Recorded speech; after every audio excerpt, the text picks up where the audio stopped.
First day, knock on my door. Yeah, come in. It's Will Ferrell. Hey, I'm Will.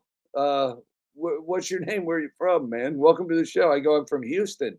And he goes, the Houston Galveston area?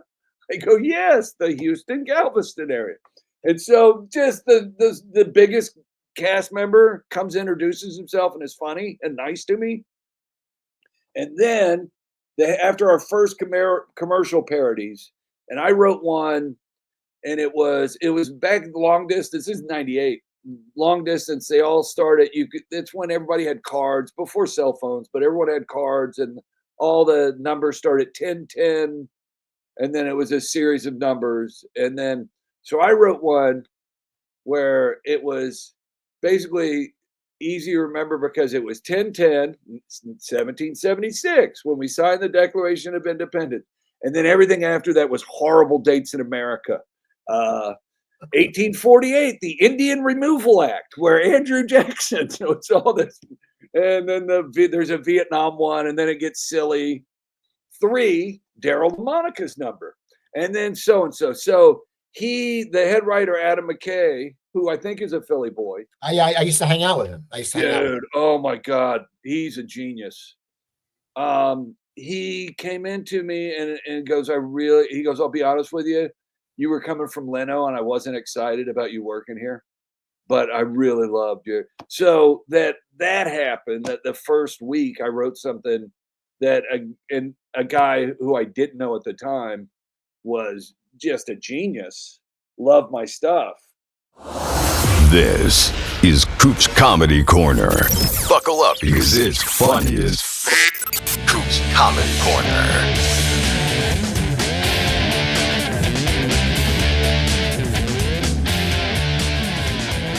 Welcome to Coop's Comedy Corner. I'm your host, Steve Cooper. I want to give a shout out to Comedy Trainwreck and Jimmy Corham for producing the show. And I also want to give a shout out to my sponsors, LAUREL Lanes. You know, LAUREL Lanes down there in Maple Shade on Route 73. They're the ultimate entertainment center. They have 60 lanes of bowling. They have state-of-the-art arcade games. They have a private luxury suite. They have something for everybody. And it's great for corporate events, birthday parties, or just a night out with friends. They also have an on-site restaurant called Splits Bar and Grill, which I do a networking event there called Cocktails with Cooper once a month. And if you want to do a networking event there, I'll tell you something. Here's what they'll do to you. You book your networking event. They'll give 10% of the sales back to your charity of choice. And they have a killer happy hour. It's Monday through Friday from 4 to 7. Great specials. Once Philly season starts, they sell dollar dogs during the game, and they're good dogs. And so yeah, during the month they have karaoke, they have beer pong, a bunch of good stuff. And finally, when you're on your way out, stop by Lickety Splits. That's their ice cream parlor, and they have these homemade concoctions.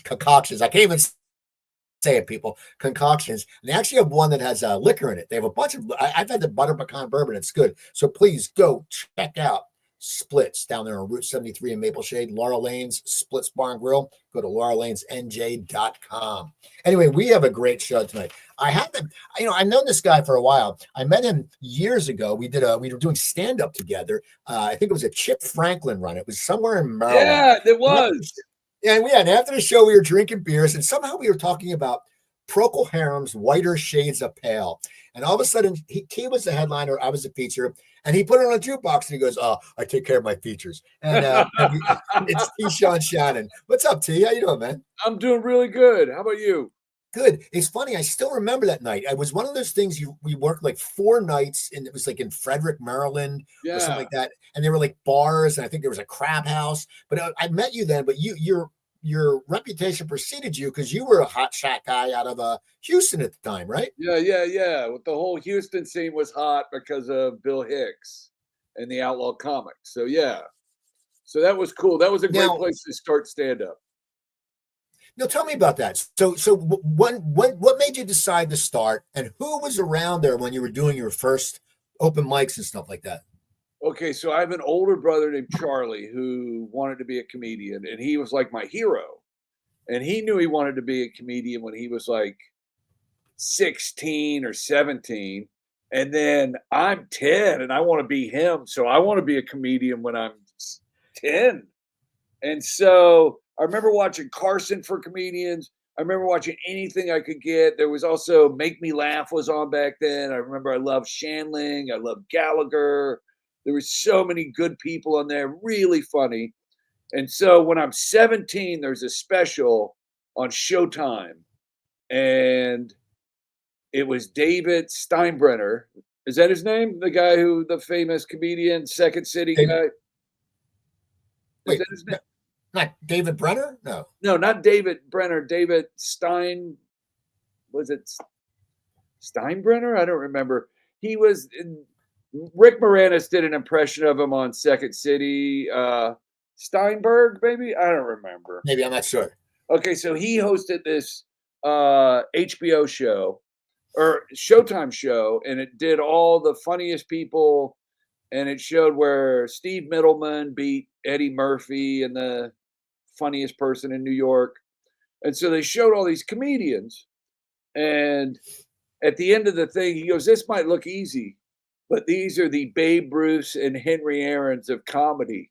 And dude, I immediately go, I could be Ty Cobb if those are Babe Ruth. God damn. Of course, you have to be a cocky little turd to be a comedian. But dude, I really said that. I saw, dude, I could be Ty Cobb. This will be cool. Don't use a baseball reference around me. So I started, and then I started when I was 18 after I graduated high school. I started in the fall. And there was a local club here. There were 2 local clubs. There were more than 2, but there was one near my house on the south side of Houston. And then there was a comedy workshop, which was legendary. And so I go to the small one, and I do it probably 5 times, open mic nights, before I go to the comedy workshop. And I became a regular the first time I went up there, which no, they didn't do that anymore, because comedy was kind of booming. So that was a big deal. And then the people there was a guy, Ron Schock, who went on to do Tonight Show, Fred Greenlee, another one, Mike Vance, he won Funniest Guy in Texas.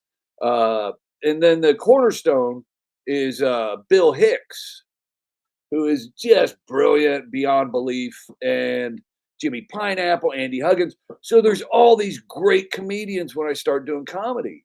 And that's when I start. And so I had the best education, plus my brother, who started after me, but he would write jokes for me at the beginning. So I got the upper hand as an 18-year-old. I got a 25-year-old writer writing more mature material, and it's not all dodgeball material I'm doing. So, because I have 0 life experience. But so I started in Houston, and the scene was amazing. And this is 83, 84, 83. And so this is when the boom was just starting. And I couldn't have better mentors than the Houston scene, because they didn't like you to do hack stuff. They kind of shut that stuff down. So it was a great place. It was a great hothouse to grow.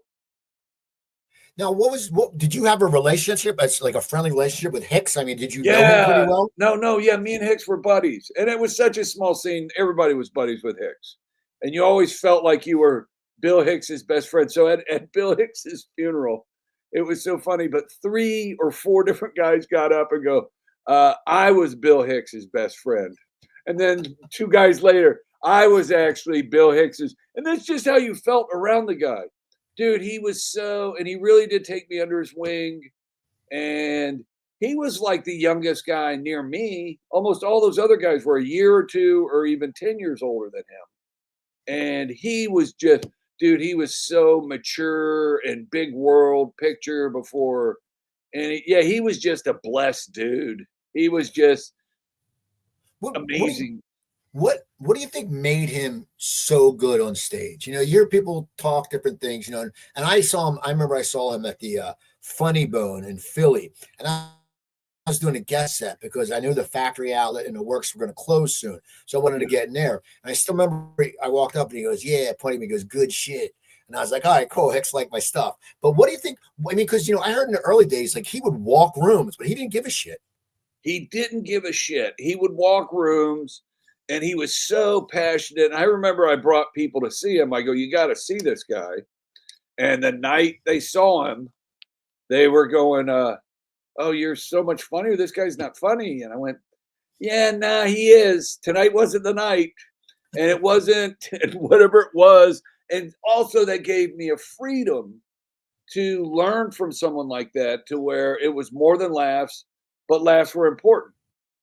And but I saw well, like when he was in Oklahoma, I wasn't there, but he was in Oklahoma and he was so bored all day. And there was only like 12 people in the crowd.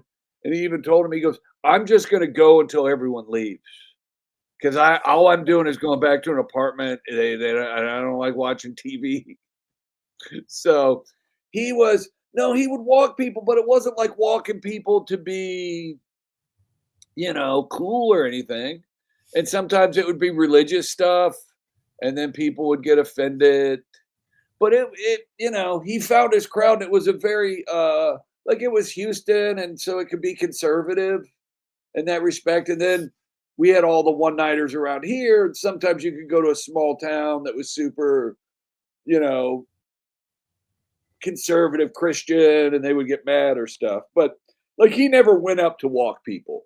Right. That's what I figured. I figured just people didn't get him, and that's what's funny. And then also he did drink a lot, so sometimes that would it would go off that way because of booze. But he quit pretty young, and it wasn't how would you put it? Wasn't a regular thing, but every once in a while the booze would get away from him. But I would say that's rare. But he had such strong opinions and so believed in stuff. And then the later he got more political and stuff.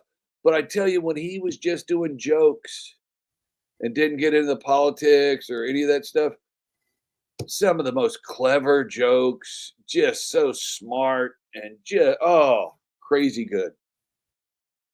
Well, it's funny because when I worked with you, we had known of you. I don't know if you were in New York at the time, but you're right. There was that Houston aura, and and I remember I said I'm working with this guy Sean Shannon. And they're like, oh yeah, he's really hip act. He's really hip, and I was just it's funny though. But now from Houston, did you go to New York or what was your? Because I want to get to SNL. Okay, so you go to New York or LA from Houston? I went to New York first. So I graduate college in '88, moved to New York. I do stand up there for 2 years. I'm a regular at Catch. I'm a regular at a couple other places, and I'm mainly going down, doing the weekends in Philly. I did Going Bananas. I'd go do stuff for Chip, and I would do the comedy zones down the Carolinas. And I always wanted baseball, so baseball oriented. I would get spring training gigs in Florida. I would go do the comedy caravan or what comedy zone. And so just to see baseball. So I stayed in New York 2 years, never had broke out, never had a big break or anything there. But Paul Provenza saw me there. And so when I left New York, I moved back to Houston for a year. And then Provenza was doing a show, and he asked a friend of mine, hey, do you want to submit some stuff? My friend goes, no, but you should talk to Sean Shannon. And he goes, dude, I saw him in New York. I know him. So then in 91, I moved to LA. And so I did all these Comedy Central shows, MTV, all these non-union gigs. And then eventually I got in Living Color, and that was in LA. And then I moved to New York and did the House of Buggin' show with John Leguizamo. And that's 94. And I submitted to SNL and didn't get picked. Then I moved back to LA to do the Leno show. So I did that. And I submitted once when I was there and didn't like it. I didn't get picked. And then finally in 98, baseball, I remember doing the packet during the home run derby that Mark McGuire was in with, and I'm tight and I'm on my computer, but I'm watching it on my TV. And they joined, they liked my stuff. And so 98, I got a job at SNL. So that was super cool. Well, I want to ask you, what was it like in Living Color? What was it writing on that stage? Okay, so what season was that? I'm there the last year. So the Wayans brothers had just left. And then Jim Carrey's there still. And Tommy Davidson, Jamie Foxx. And so it's so different there that they would assign you stuff. Like it's the same thing where you pitch ideas and then they pick whatever you like or no. And there was a guy there, Greg Fields, was one of the head writers. It was Les Firestein, Greg Fields, and Pam Visay, all super cool. Greg Fields is like one of my mentors too. And I wrote with Fred Wolf on that first show I wrote with, and he loved Greg Fields and was like, "Oh, that guy's such an influence, such a great joke writer that like I really wanted to work in Living Color because he was there." And so I get that job, and it's strange there because like they would go, "Hey, we need a fire marshal Bill," and he's in like an emergency room. And so anyone would write Fire Marshal Bill. And so like at SNL, it's very protective, and if it's your character, you only write it. But there it was just about doing it. And it was so I learned so much there. I learned like the big thing the one guy Greg taught me about was yeah, talking heads, it's just two people talking. That doesn't look good on TV. And was a great point. And like more, try to work in some action somehow or movements or something. So I learned a lot there. But it was fun working there. And Nick Bakay was there. Colin Quinn was my first office mate there. So me and Colin became buddies. And oh, the best, the funniest guy ever. So that's how I got that. And it was such a great, it prepared me for SNL as much as you can be prepared for SNL. So when you go to SNL, Yeah. what is it like the first day you're going into the writer's room? Because it's not like you're going into a pilot. It's not like, you're going into like the first season. It's been on for a while. It's legendary. Yeah. So you get hired. So you go to New York. So like, what were your days like? Like what the first day, were you intimidated going in, or what was that like? Of course I was intimidated. Are you kidding me? This is the gold standard of comedy. So no, but it's good they put your toe in the water. They don't just throw you in the deep end. So you show up a month before the shows start and you write commercial parodies. And so you're not really working in groups, And if you have somebody you write with, you can write with them. But I didn't have anybody. I just showed up. So, and I remember the first day I showed up there, or the first big day, and it's still a month before the show starts. And so the cast and the writers are there, and Lauren, and it's my first day, and this is the great, and I didn't understand it till like a year later, the next year, but he comes in and he goes, "You will never be truly happy here." That was his opening line. So, okay. And he goes, "If you like edgy stuff, you think everything should be edgy. If you like political stuff, if you like character stuff, that's what you want the show more to be." And he goes, "We have many masters to serve here. So you'll never be truly happy with the show, ever.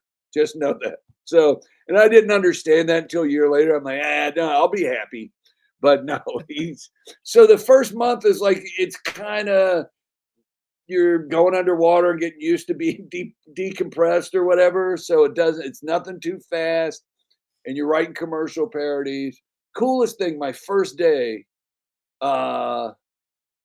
and it's comedians, so no one's overly friendly, really. Let's be honest. Right. First day, knock on my door. "Yeah, come in. It's Will Ferrell." "Hey, I'm Will. What's your name? Where are you from, man? Welcome to the show." I go, "I'm from Houston." And he goes, "The Houston Galveston area?" I go, "Yes, the Houston Galveston area."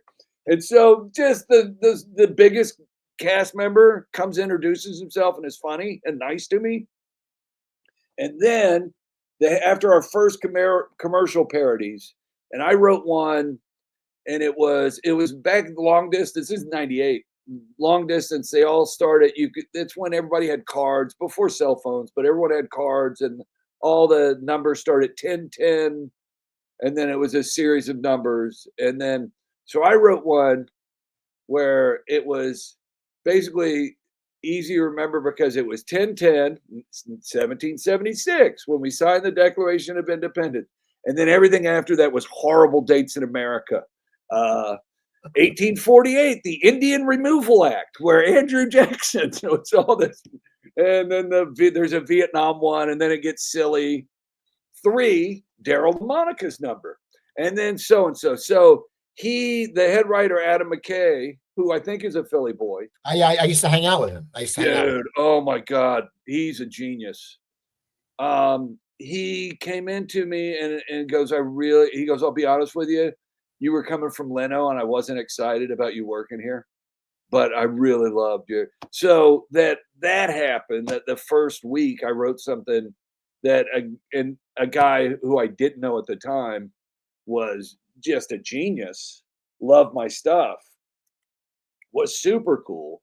And Colin was there at that time, so I did kind of have, like in a police department, they call it a rabbi, and he was kind of to get me balanced, because it is a scary place at the beginning. Like I didn't get comfortable. Like Monday you'd pitch, Tuesday you'd write, Wednesday they'd read everything, Thursday you rewrite it, Friday you block it, Saturday it's a show, and then Sunday, and then Monday it all starts over. So my first shows, Sundays were the worst day in the world, as I sat in my apartment going, oh, what am I going to pitch this week? I don't have anything. And just terrifying. And then about the fourth show, I didn't have an idea. My stomach hurt all Sunday, hurt all Monday. Tuesday it hurt. And then about 3:30 in the morning, Tuesday night, and this stuff has to be in by like 6 or 7, I got an idea. And it was for Lucy Lawless. And it was, and the idea came to me, and it was just like a peace came over me that this is what I do. I'm really good at this. Just relax. You're where you belong. And it's like a rookie in baseball or any sport. And it's very, I think it's comparable to athletes in that you're competitive with your other people, but you're not trying to knock them off so you win. But it's like, hey, yeah, here's someone I can measure myself against. So after about 4 weeks, I finally got my sea legs, and there was no looking back after that. I was comfortable, and it was, but oh, dude, those first 4 Mondays, and I forget about that. And then I read like memoirs. Keenan had a memoir he wrote about his first time there, and he messed up one of my sketches and felt like everyone was against him. And I had no ill will towards him or any, but you forget how, what's the word? Scared, not desperate, but just uncomfortable about you're in this is, and you walk down the hall and it's everybody's picture. It's Dan Aykroyd, it's Dana Carvey, and Mike Myers, everybody who's been there and had done it. And Adam Sandler, they're all on this wall. And now it's my turn to help. Oh man. Now, what is the process though? When, okay, you said like you came up with an idea with Lucy Lawless or whatever. Yeah. So what happens? You get an idea. Do you all just go into one room and you just like all start pitching, or how? Oh no. How does that work? How do you get your script noticed? Okay, I'll walk you through it. So Monday they have a topical meeting. So you come in, because Lauren wants the show to be topical. And a lot of times he'll go, why this week? Like if you have a sketch about aliens taking over, why this week? What is happening in this week? And then eventually you learn how to tie it in. Like I remember after 9/11, I did a thing where Jack Black was a monster at a village in the old-timey days and knights and stuff. And they had to sacrifice a virgin to him. And he's this monster, and he's like, I don't know, man. The virgins aren't really doing it for me. You got like a bored housewife thing happening over there, a little adventurous. And virgins aren't very adventurous. Not a lot of fun for the monster. And that was kind of based off the 30 virgins or whatever, if you sacrificed yourself for Allah or whatever.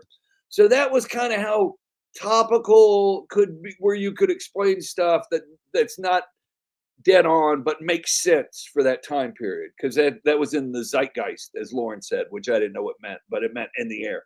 So there was ways to do that. So Monday's a topical meeting. People, you throw out what's in the news, what we should hit, and then you go write. So you write Monday, you write Tuesday, and then Wednesday there's a table read, and there's 40 sketches in this packet, and you read 20 and 20. And it's a giant room. There's 100 people there. The costume people, the hair people, the set designers, the writer's assistants, all the writers, all the actors. So it's this jammed room, and they read your sketch. And then the cast sits around a table, and the cast reads your sketches. So and people wrote with people. I didn't write with a lot of people. But like some people write with cast members, like I would write with Tracy when we were office mates years later, but I mainly just wrote my own sketches. And dude, you're out on your own, man. There's a room full of people. I had one eat it so bad on the Ben Affleck show that you're in a room and it's 100 people turning a page that's stapled together. It's the loudest, loneliest noise when you can hear. Oh, and Tom Davis, I heard just actually, because I had done the sketch I wrote, it was Secrets of the Pyramid, and it was like these pyramids were built 14, and then it got real catty, and then it was like, you know what else I heard about King Tut? He was gay. So that was, but he didn't read it like that. He read it serious, so that it didn't work. And so, you know what else I heard? I heard he was gay. And then it's like, well, that's not funny. He could be gay. You got to do the catty thing. And I didn't explain it to him. And so it died. And then there's 3 more beats, and they get dirtier and dirtier. And there's nothing worse than dirty comedy that's not working. Somebody got finger banged at a palm ceremony on the Nile. Yeah, that doesn't sound good when 100 people are just sitting there going, oh. So so read through. You're on your own, man. And then where you're placed in read through matters. Like, because it's 20 sketches, and then we'll take a break, and then there's 20 more later. So if the first packet, the first 7 are good. Like if you're in the first 7, you're usually in a nice spot. And one, they usually have a cold open there, and then the monologue, and then those first 7 sketches in the first 20 pack is usually a good spot. Then about 8, the crowd starts getting tired. So if you're 8 to about, how do they figure out the order? How do you know what spot you're going to be? You turn them in, and then the guy, Mike Shoemaker, a producer, reads them and knows what, they should go here, puts it in order. So you can get buried, but I got to say it's usually, and sometimes the host will be excited about it because Monday you give the host ideas what you want. And then Tuesday they'll bring, and the host will usually tell him what he was interested in. So that matters. And that guy's been doing it so long that I don't know who does it now, but Mike Shoemaker did. He now produces Seth's show. But when he had been doing it so long, he knew what would work, what wouldn't. And so then after about 12 to 16 is kind of a desert. It's a bad spot to be because people are there and it's like, 2 hours in to read all these sketches. But then like 18, people only have 3 more sketches. So there's going to be a break soon. So the audience comes back. So, and if you're the very last sketch of the first pack, that's usually a cool, sweet spot. And then you take a break, and then they come read 20 more. And the second half is never as good as if the first half kills, the second half does well, but second half's never as good. But basically the same theory too, of you want to be early or you want to be late. In that middle desert, you don't want to be, and it's so funny. And now when they pick your sketch, yes, they pick your sketch. Now, do you stay with that sketch, or do they bring other writers in? No, how does that work? Okay, so Wednesday after the read through, the host and the head writers and the producer. I got to do this later on, but when you're first there, you just sit outside waiting to hear, and then someone comes out with because there's an outline of all 40 sketches and who's in the sketch and whatever. So it's this little thing. And then the numbers are outlined of what got picked. So you wait out there waiting to find out. And then that list comes out. And then all the writers are around it. So you got to kind of wait. And then because you have to wait so you can go, hold on, this got picked? That crappy sketch got picked? Mine didn't? So you can't do that in front of other people because they could be right there looking at it too. So you got to go, oh, okay, yeah. Boop, boop, boop. So you find out what it is. Then you go in your office, and whoever your confidant is, y'all sit around going, really? What the F? Because you're comedians and you're bitter, and that's what comedians do.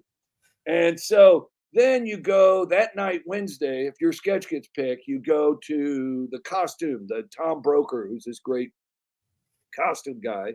And then you go to the set designers and you tell them what you kind of want the set to be. And so it's really cool. And you learn so much about, that's why I'm able to direct, is because I learned so much doing all these things. So you are like a director at SNL because you're not doing the shots, but you're doing all the other legwork. You're talking to production, you're talking to the set designers, you're talking to the costume people. So that you learn so much. That's why SNL is the greatest. So that's Wednesday night. Thursday, you rewrite your sketch. And so there's 2 tables, one upstairs, one downstairs. And it's usually about 12 to 15 sketches get picked. And then some of those are going to get cut after dress. But so they split those sketches up to 2 different tables. So you go to that table and you sit around, they read the sketch and they go through it line by line. And then Lauren is giving you notes, or through a producer, you get notes. And this beat doesn't work. This doesn't work. This doesn't work. But here's the cool thing. You don't have to change it. Like, Lauren respects the writer that much. If you believe in something, you can stick with it.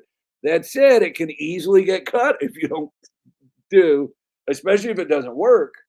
And I don't think he's offended that you don't do it. So it's no marching order unless it's very specific. You can't do that. The host refuses or something like that. The notes are very lenient. There's a lot of leeway.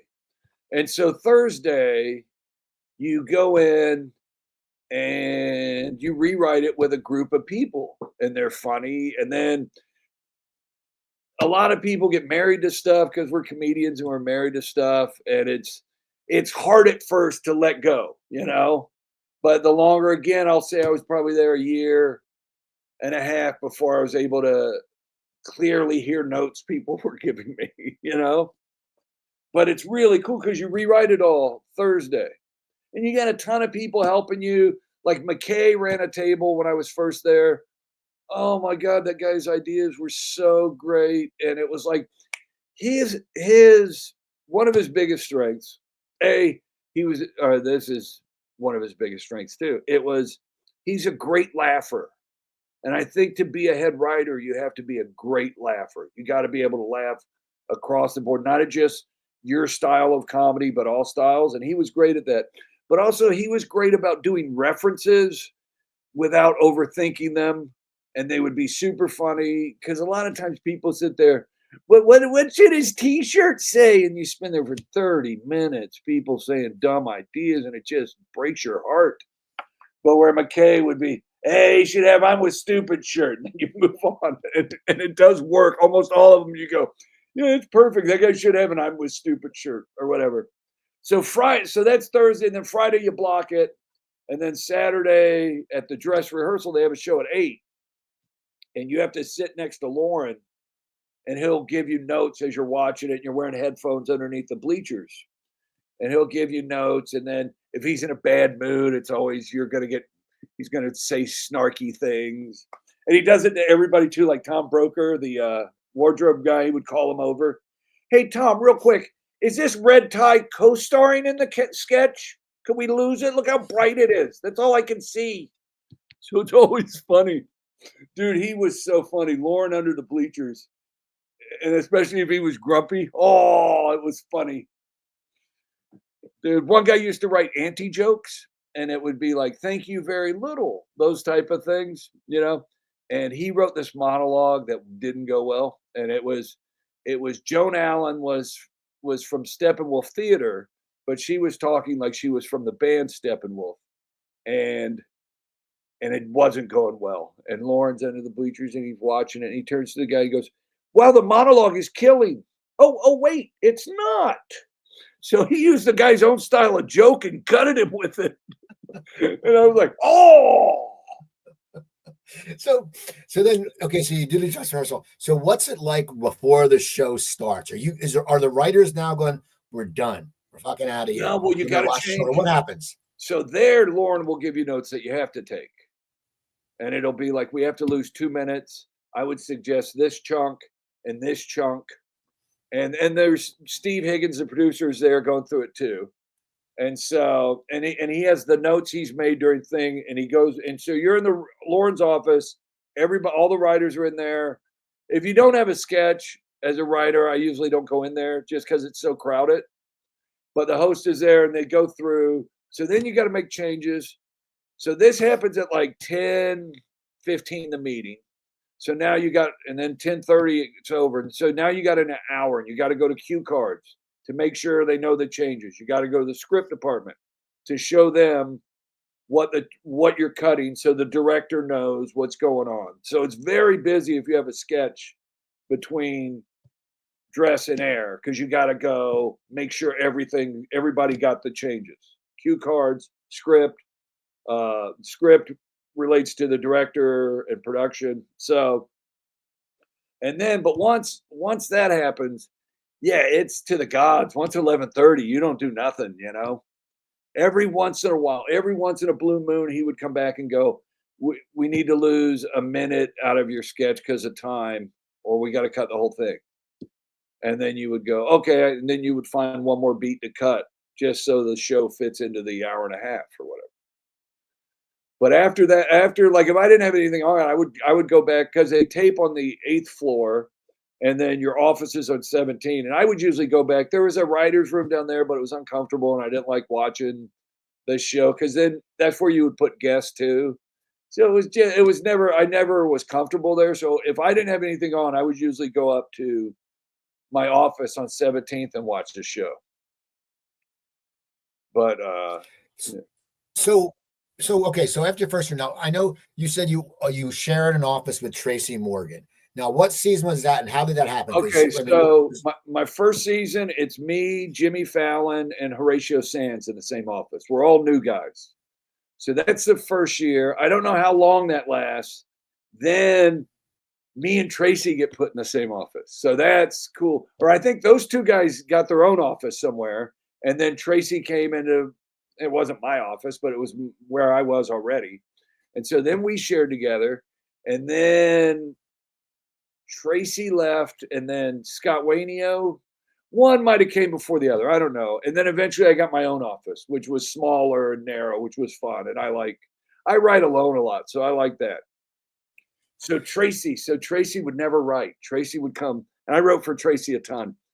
Tracy would come. I did Brian Fellows' Safari Planet for Tracy, and I did all of the Tracy backstage where he would yell at Lauren and push Lauren around and tell him to go get a soda. So Tracy would come in, and he would always say, Tuesday night, he'd go, T, I had a good week last week. I'm going to take it easy. You got me covered? Yeah, sure, Tracy. And he would leave and go do stand-up. So Tracy hardly ever wrote. And so probably the 5th week into the show, they come in and they go, hey, we need so-and-so's keyboard's broken. We're going to take Tracy's. I go, okay. And so they took Tracy's keyboard for his computer. Cut to about week 17 or 18. Tracy brings a friend in and he's going to write with his comedy special. And they're doing stand-up or something. This guy comes in. He goes, where's your keyboard? T, where's my keyboard? I think someone took it, Tracy. How am I supposed to write sketches if I don't have a keyboard? The guy, it's been gone for 15 weeks. And he just noticed it and just destroyed me. So not all the cast writes. Yeah, well, what was it like writing for him though? Did you feel like, did you know he'd deliver? Because I'm going to tell you something. I would see him on talk shows when he would go on Letterman and shit. I would just die because you don't even know what he's talking about, but it's so funny. So I would write my sketches for him, and then like I wrote one, and I wrote one where he was hitting on the 50-foot woman who attacking the city, and he just pulls up in a car, and it's just Tracy hitting on her. And then I did another one where Queen Latifah was throwing all his stuff out of the apartment because he had done something wrong, and it's him talking to her. And so I would write whatever the jokes were, and then I would give them to him, and then he would Tracyfy them. And like the one I remember for the 50-foot woman or with a 500-foot tall woman that he's hitting on was he goes, oh, T, I should tell her, I bet your bedroom smells like pink cookies. I go, of course you should tell her that. I have no idea what the hell that means. Of course it kills. But he would Tracyfy every sketch I wrote. Hey, T, what if I say this here? I go, damn right you should say that there. He was so fun to write for. And he was always excited and up for anything.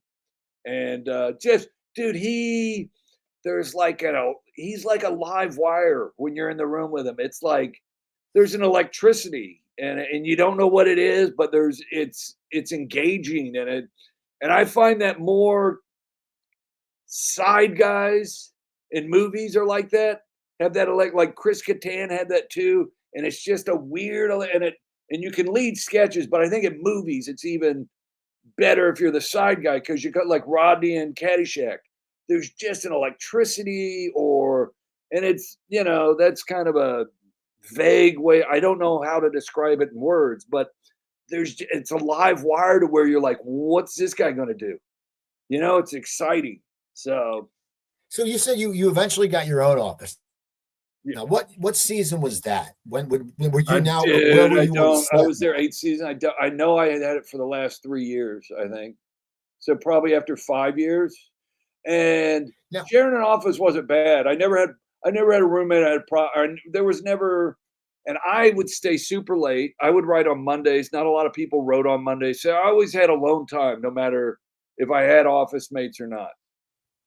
So who were some of the other people you wrote for when you were on that show? Who would I write? I would write for everybody. I felt like writing for Will. Everyone used Will, and I felt it was kind of like cheating to use Will Ferrell in a sketch. It's Will Ferrell.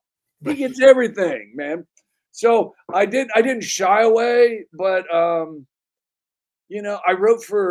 would try to put Daryl in sketches a lot. Daryl Hammond. I'm trying to think of who I wrote for. Jimmy Fallon. I invented Nick Burns, your company computer guy, for him, and that was fun. And dude, everyone's so different writing. It's so fun. Like Jimmy had a thing where, and excuse me, he didn't like writing over an hour. Like if the sketch wasn't done in an hour, you didn't have the whole thing down, he would go, I don't think this is working. Then he would leave. And then you're like, no, wait, you saw. But he would do stuff where he goes, oh, type this. And you type something and I do this.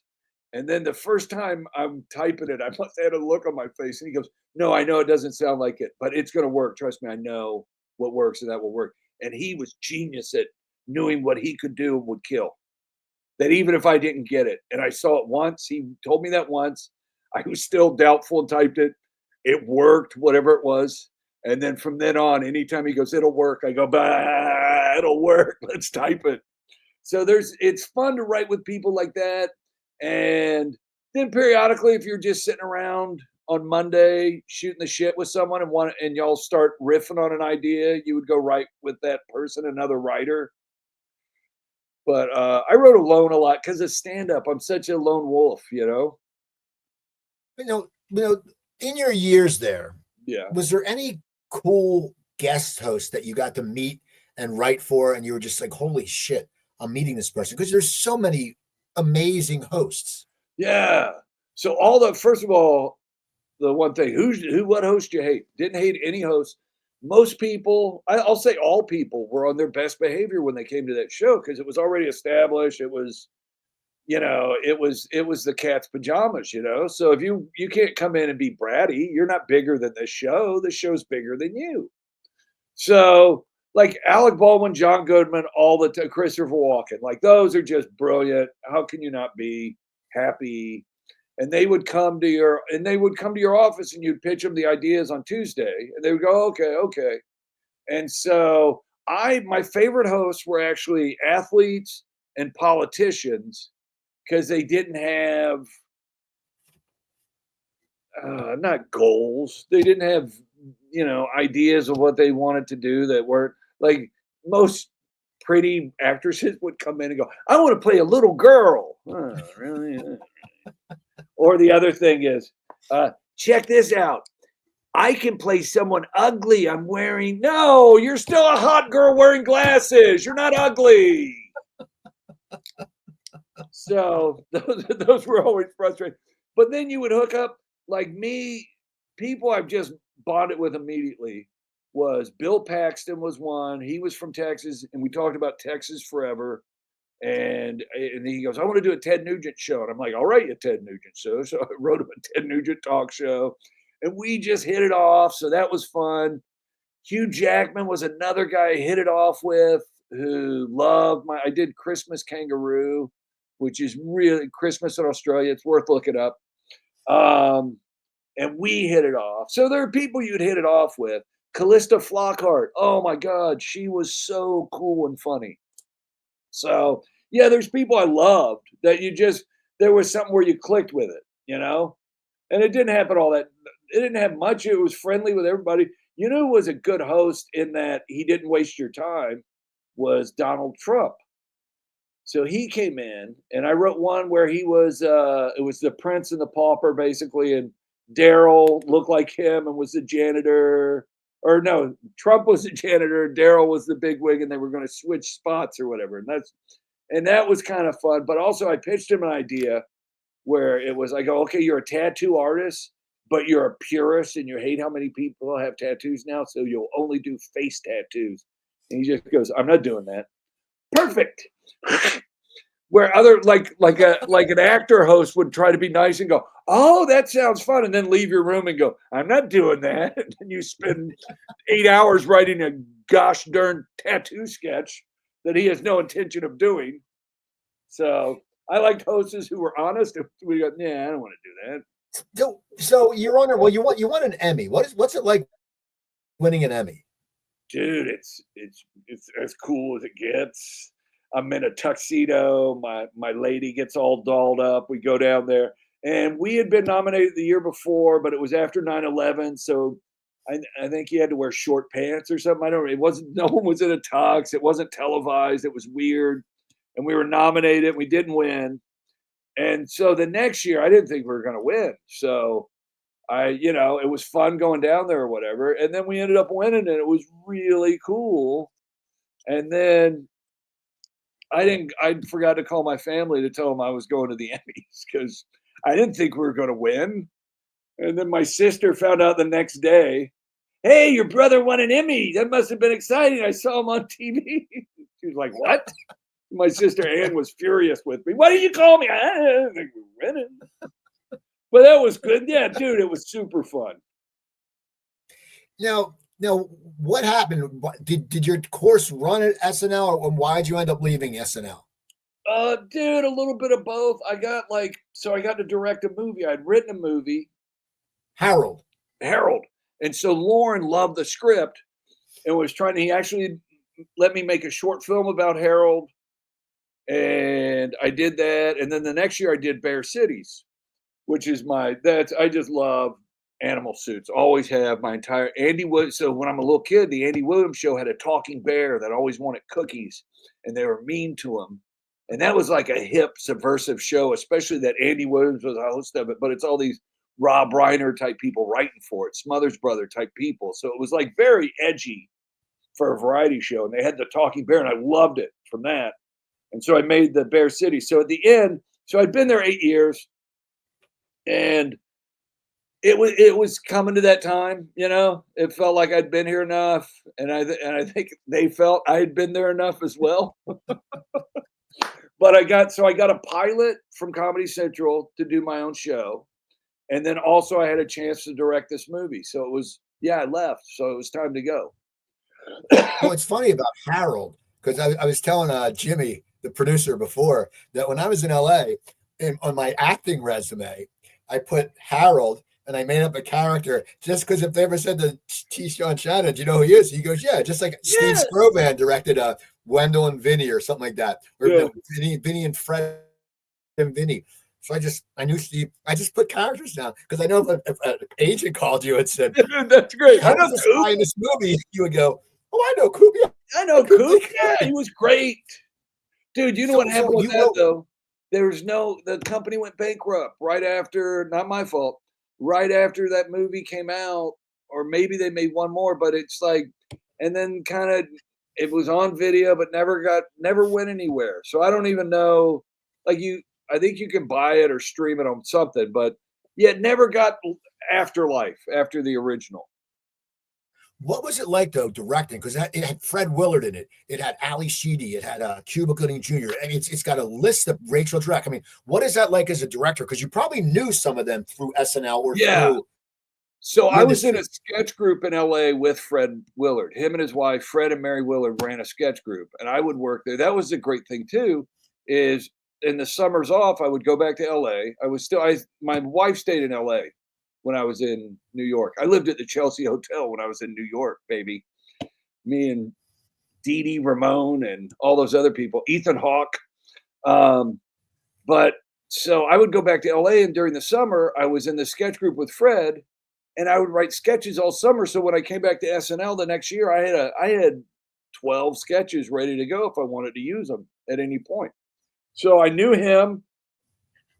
I knew all the guys from SNL.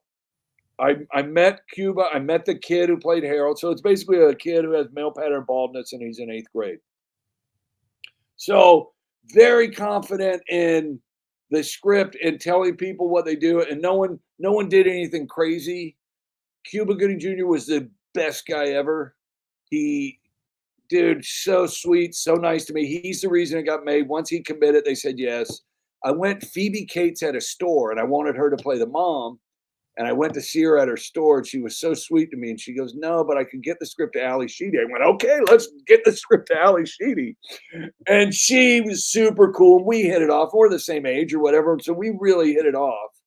And so, yeah, I was confident in that. And a large part of directing was because of SNL, because I knew what costumes to pick. I knew what shots I wanted. I knew what the set should look like. And, I told people directions at SNL of how I wanted a sketch written, or read or whatever. And then, so I was confident in doing that. I really like directing. So no, it was fun. And I had a great support base too. Now, I want to hear more about what is it, baseball card theater? Baseball card theater. Okay. So I've collected baseball. That's funny as shit. I said, it's funny. I was looking at when I emailed you about the show. I had sent you a message on Facebook, like it must have been 7 years ago. And I said, you should do one about players named Fish, like Salmon and Bass, and all these guys. And it's funny. But so tell me about baseball card theater. So I used to smoke a lot of dope when I was in California. I don't really smoke. I still smoke, but not a lot. But I would just smoke dope and sit out in my garage and look at my old baseball cards because I'm obsessed with baseball. That's the other reason me and Fred Willard hit it off. He loves baseball and he loves comedy, and that's me too. So I would just sit there, and the first one I ever came up with was Cliff Johnson.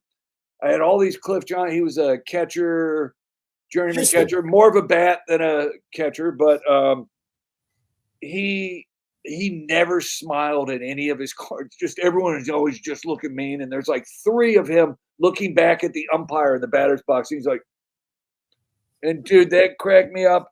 And then I would see Johnny Bench smiling in a card. So it was just, I came up with this idea, not Cliff Johnson, where Johnny Bench smiles in his card, not Cliff Johnson.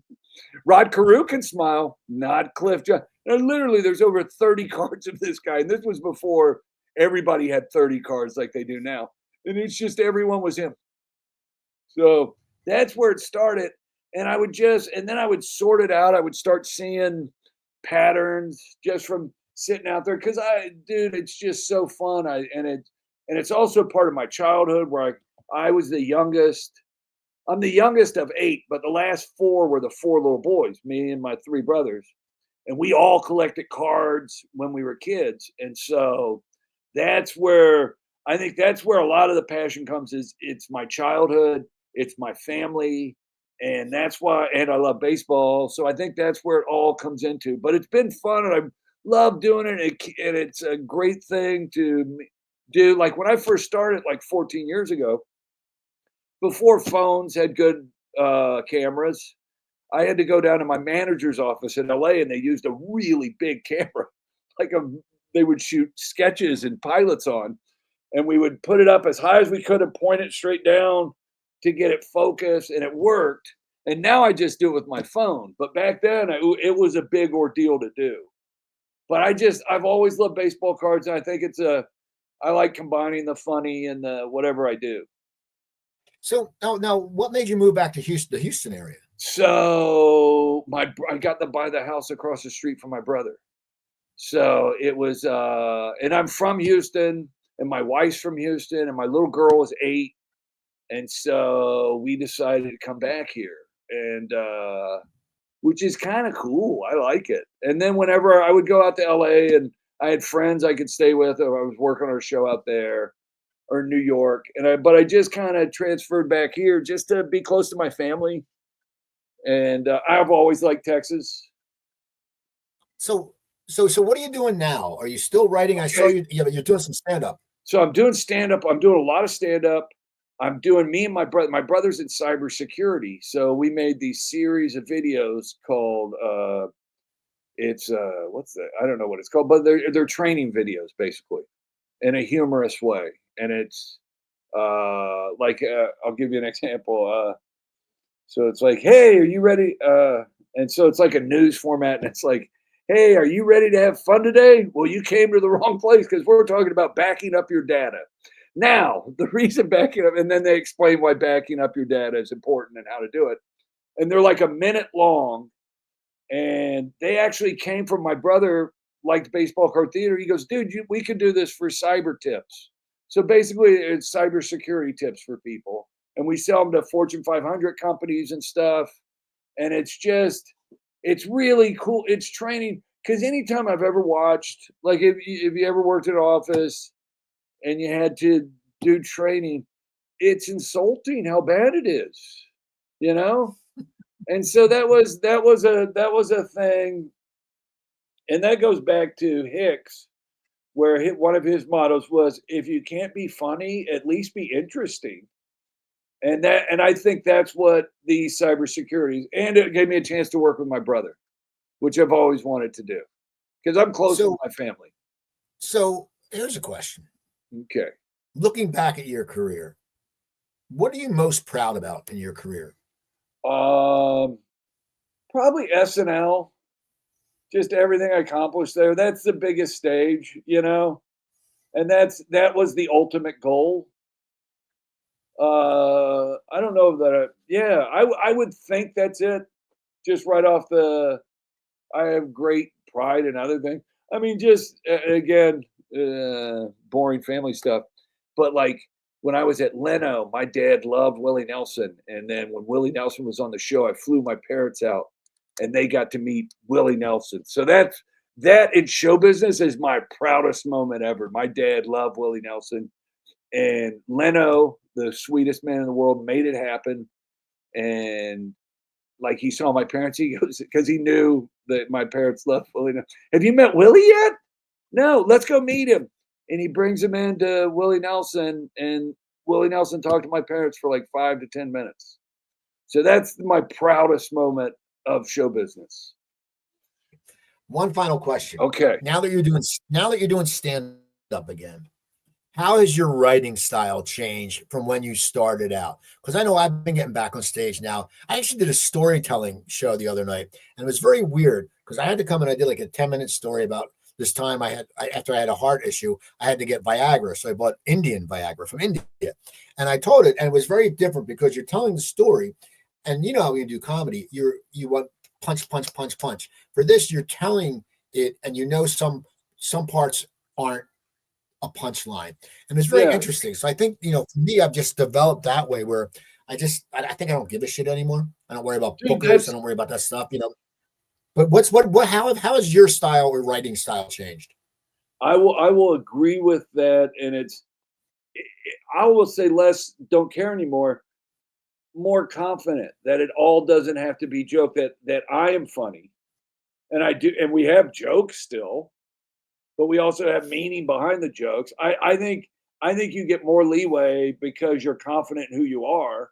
I think it's changed that way. I think it's more mature, my joke writing, and just a word choice, age thing or whatever, and life, how much life you've seen. But no, I do think I'm still doing the punchlines, but I think I'm more confident to not make a point, but be interesting why this is. Like I just was writing stuff about nostalgia that leads to a big punchline or whatever. But it is interesting to,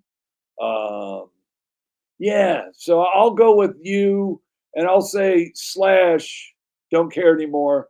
More confident in who I am and why I'm funny. I think it's true. Finally, did you watch the SNL 50th I was anniversary there. special?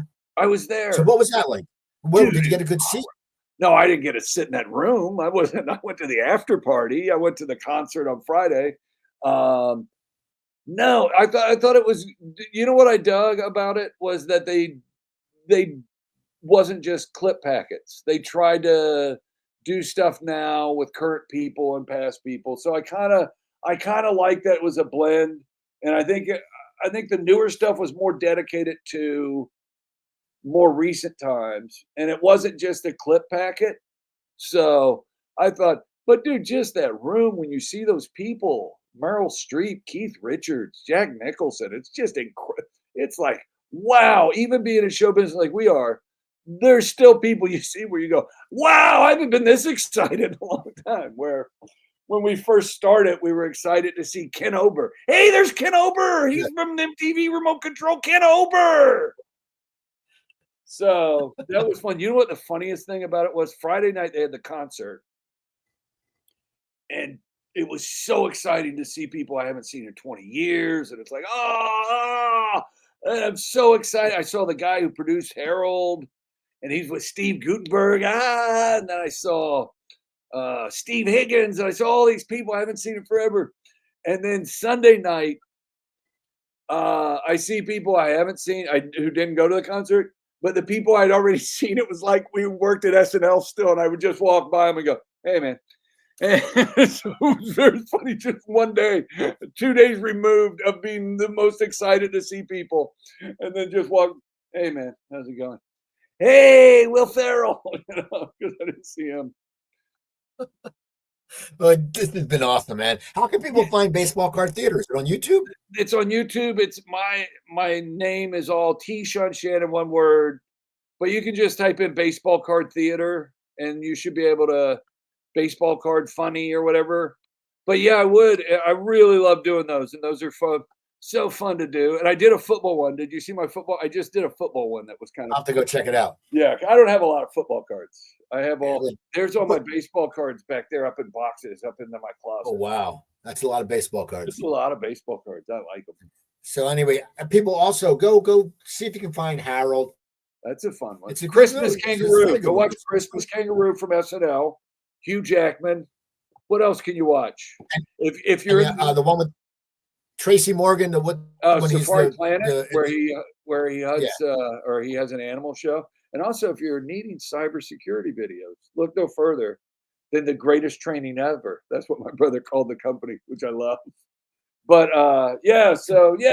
but watch Baseball Card Theater. I think especially if you like baseball or sports, you'll love it. So people, go check them out. Also, go to YouTube, and you're watching this on YouTube. So look at all my past shows. We had my friends Reed Diamond and Kyle Secor from Homicide. We've got Steve Scroban. We had Kate Flannery last week. I'm getting great acts. Rich Scheider, my dear friend, and Wendy Lieben, a good friend of mine. You're going to hear a lot about comedy. Also, while you're on YouTube, look up the Coop Tank. That's my weekly business show. I do a roundtable. It's a serious talk about inspiration and motivation. I have 3 local business people. And also go to my website, coopertalk.net, where you can find over 1,033 episodes. I recently posted, I'm posting Gino Bonelli. I have Gino Bonelli. I was just interviewed. And so keep doing that. Also, follow Comedy Trainwreck. Jimmy Corhan, he's great. He puts a lot of great shows together, some great comics. John Kensel and the Legendary Wid, Ed McGonigal, Coleman Green. There's a bunch of shows. And don't forget, if you're in South Jersey, Route 73, Laurel Lanes, and Splits. And if you like baseball, when they have dollar hot dogs in their season, you get the dollar hot dogs. And if I'm there, come over to me and we'll watch Baseball Card Theater together and watch the Phillies win. Anyway, people, check out T. Sean Shannon. I'm Steve Cooper. You all have a wonderful night, and thank you for listening and watching. Coops Comedy Corner.